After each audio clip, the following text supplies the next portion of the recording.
Welcome back to Small Caps, ladies and gentlemen. My name is Kerry Stevenson, and today I'm bringing you a really interesting story. I know I've said that before, but this is a little bit different.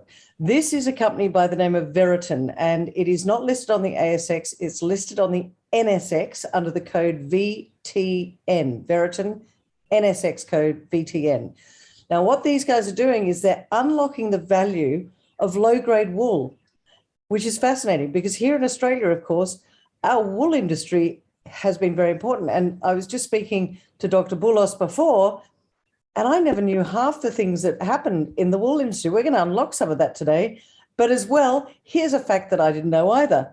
In Australia, there are 3 times as many sheep as there are people. So Dr. Boulos might be onto something. So to join me today, talk about what he's doing, why he's doing it, and the value upside, the investment thesis for Veratin is Dr. Ramiz Boulos. He is the founder and he's also the executive chairman. And welcome to Small Caps, Ramiz. Good to see you. Thank you very much, Kerry, for having me. Looking forward to it. Well, this is going to be a lot of fun because I certainly didn't know about Veratin before we started chatting, and it's fascinating what you're doing. So first up, for our beautiful investor audience out there, explain who are Veratin, and then we'll go into a bit of a deeper dive. But give us the overview of what you're doing.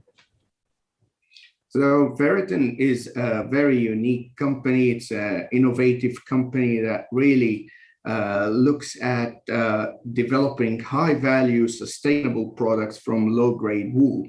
So there is a lot of low-grade wool out there, and by low-grade, I mean anything that farmers struggle to monetize. Whether it be they can't really sell it, or whether it has really poor properties that they get very little for it. That's where we come in. We buy that wool from them at a premium.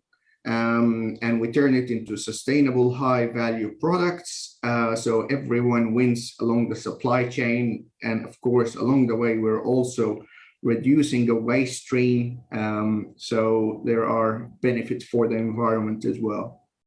Ramiz, I have to ask you this. How did you come across, well, I want to know the science behind this, but how did you sort of manage to get yourself involved with understanding how much waste there was in the wool industry, and in fact, how much waste is there? Where do you get it from? What do you do with it? That's an interesting question because I'm a scientist by background. So I think it was about 10, 12 years ago, I got really interested in looking at novel applications for human hair at that point. And one day I shaved my head and I walked into the lab with a bag full of hair and started doing experiments on it. And I did receive very weird looks from my colleagues, but the research really evolved and I was onto something that I didn't realize at the time. It evolved and turned into, that's where the wool came in. I found a green chemistry approach to really unlock the value of the wool, turn it from a solid into a liquid product. And that's where you release all the goodness. And that's when you open the doors for all these applications, be it biodegradable polymers, fertilizers and soil improvers, amino acid products, etc., etc.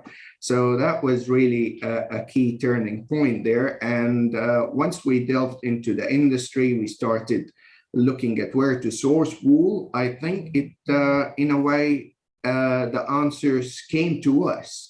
A few years ago, once I was ready to embark on this journey, I had an article on the West about Verigrow, our all-purpose fertilizer and soil improver product. And that's when a farm from down south in WA here in the Nannup area contacted me, and they have East Frisian sheep, which they use for producing milk for their cheese dairy products. Really nice sheep, but the wool is coarse, short fiber, and they're always looking for a way to monetize their wool. And that's where we came in and we bought their whole stock from them. So now I'm learning more about the industry. Of course, we have farmers over east locally that are contacting us, trying to sell us their wool. And do you pay? we're Do always. you pay? Do you pay? To make it simple, if wool is $5 a ton, I'm just making these numbers up. If wool's $5 a ton, are you paying $10 or $2 above or below what they would pay for? We are paying above, because our whole idea is really everyone along the supply chain should win. And we are looking at working with farmers that really struggle to monetize their wool. So we want to be a company, even though we're a very small and fledgling company, we want to be a company that makes a positive impact on the wool industry. What do you do with it? So you've now got this wool. What's the process of taking it from dirty wool that nobody wants, low quality, into something that can be turned into something new? I'm trying to get through in my head what you do with it, because you use it not just for fertilizer, but you're using it in different applications as well. You said you turn it into a liquid. So I can't go into the process. It's a little bit of a trade secret, but essentially what we do is we unlock the value of the wool by deconstructing the wool using green chemistry approaches. And once we have a liquid product, then that essentially means that the wool is now, or the proteins that make up the wool, the keratin proteins, they are now in a state that is where they are bioavailable and biodegradable, and available to be transformed into a number of various other products. So tell me about those various other products, because obviously the fertilizer and the food industry, if there's a product that helps them to grow and develop, clearly that's a good industry. But what other industries are you looking at for, and do you change the structure to go into different industries? That's a good question, because we're very lucky in that we're working with wool, which is made from a protein called keratin, which is made from amino acids. So amino acids are the building blocks of life.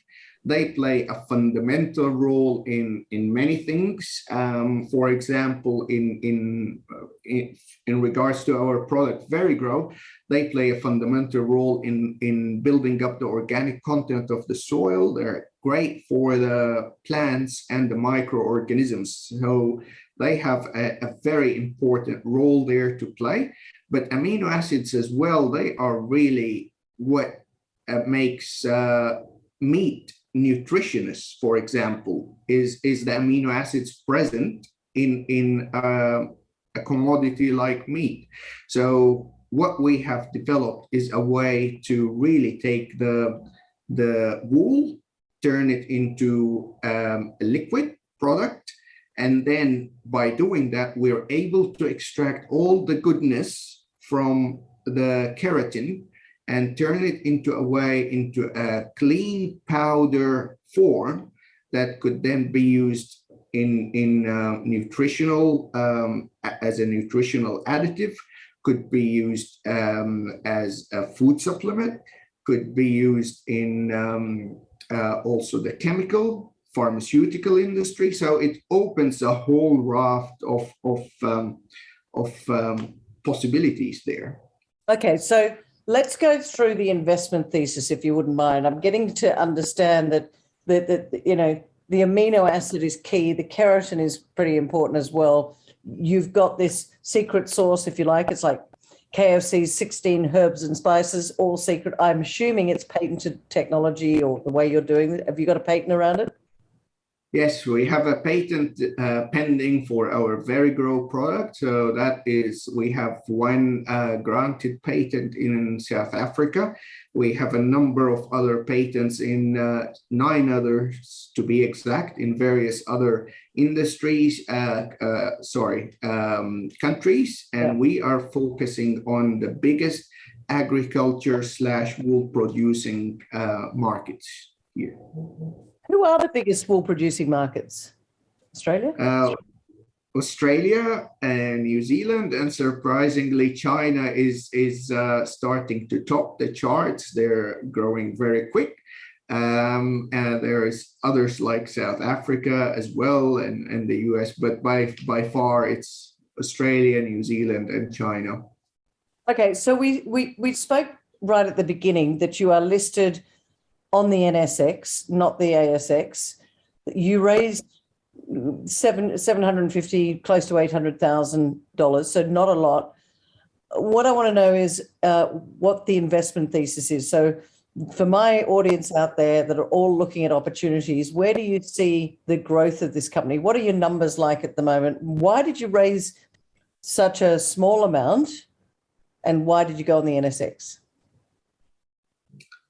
I think we are a company that really has very, very big ambitions, but at the same time, we don't want to grow too quickly. We want to grow slow. We want to set the foundations right, because they are the building blocks. If we set that right, then the growth that comes on top will be supported. That's how I like to think of it. So in terms of the amount that we raised, we didn't want to raise more than that at this point, because we don't need that kind of cash at this point. It would be unnecessary dilution for existing shareholders. Okay. And I like to look after my shareholders. Good to hear. And I want to maximize any cash coming into the company, maximize that or invest it in really value-adding activities. And as we grow and get bigger, then we can look at raising larger amounts if needed. If needed, because you've got revenue coming in, haven't you, at the moment? How do you see those projections? Talk to us about the numbers and projections if you can. So we launched our product Verigrow at the farmers markets in October 2019. So that is not really a whole year there, but for FY20, we had sales of 17,000. FY21, we had 40,000, and we're 3 months short of the end of this year. And I'm very confident we're onto a very strong trajectory to exceed sales from the last financial year. I think I can see this pattern continuing for the foreseeable future. The potential on its own for the agriculture industry is huge. We currently have a negligible percentage of the market, and the uniqueness of what we do and the testimonials we've received from people who've used the product gives us the confidence that we will establish ourselves and be a player in this space in the foreseeable future. Ramiz, one of the things that I'd like to find out is, how do you get the awareness, apart from talking to me on small caps? No, I'm kidding. To farmers and the like. Have you spoken to government, for example, to get grants? And is there a support from the government? Because everything in Australia, it's either mined or grown, and you're doing something for the agricultural business, which sounds really good and could have applications globally. Grants out there to help you support and grow this, and how do you market it in an effective way? So historically, we've been able and very fortunate to access the research and development grant. Okay. So that in terms of every dollar that we invest in research, we get 43.5 cents back in cash. And that has made a huge difference, especially in the early few years of the company. This grows. There is another kind of grant that we have accessed previously. It's called the Export Market Development Grant. Yep, I know and That's another fantastic grant. So any activities that we spend money on in terms of be it intellectual property or marketing activities for overseas markets, we can also apply and claim to get some of that money back. So these grants really make a big difference. And of course, as we continue to grow, I am looking to start getting to know people in the industry, be a part of associations. For example, we've just recently joined Agribusiness Australia, and these kind of associations will provide us with a platform and also the channels to network and get to meet people in the industry and government that we could work with to make things happen. And I guess at the end of the day as well, you're going to have, you will need distribution channels going forward as you grow this. How scalable is this business at the moment, or are you still in that fledgling stage? That's a very good question, and one that I am very pleased to answer. We currently are able to do our manufacturing capacity is close to 500,000 liters a year. I'm talking exclusively about the Verigrow product. And as we speak, we actually have equipment on its way here that will allow us to increase that manufacturing capacity. The way we currently operate is we have two models for our sales. We have retail market side, if you like, where we approach or we sell directly to nurseries and hardware stores. And then we have a distribution avenue where we work with distributors in WA and over East. And we sell them larger quantities, and then they explore their avenues and networks to get these into various markets. So this is a very good model for us at the moment, as we're still a small company, but as we grow, we will obviously look at bringing some employing salespeople that can go out there and do the marketing and sales for us.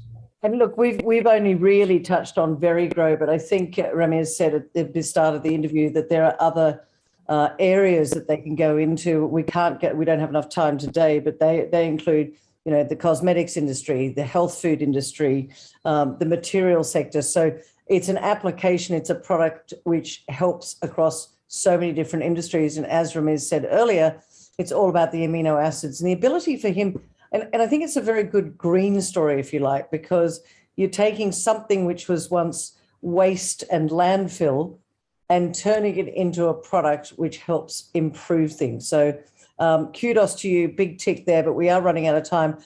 I've got an investor audience out there that are always looking at opportunities. I believe being on the NSX, that's nothing against the NSX at all, but you're a new company. You've only been on the boards a month. So a little bit unknown. Tell us why you think people should be sitting up and taking notice of Veratin right now. We thank you for the question. A nice way to wrap it. I think first and foremost, I'd say that Veratin is a very unique company. It's operating in a space that has very few competitors.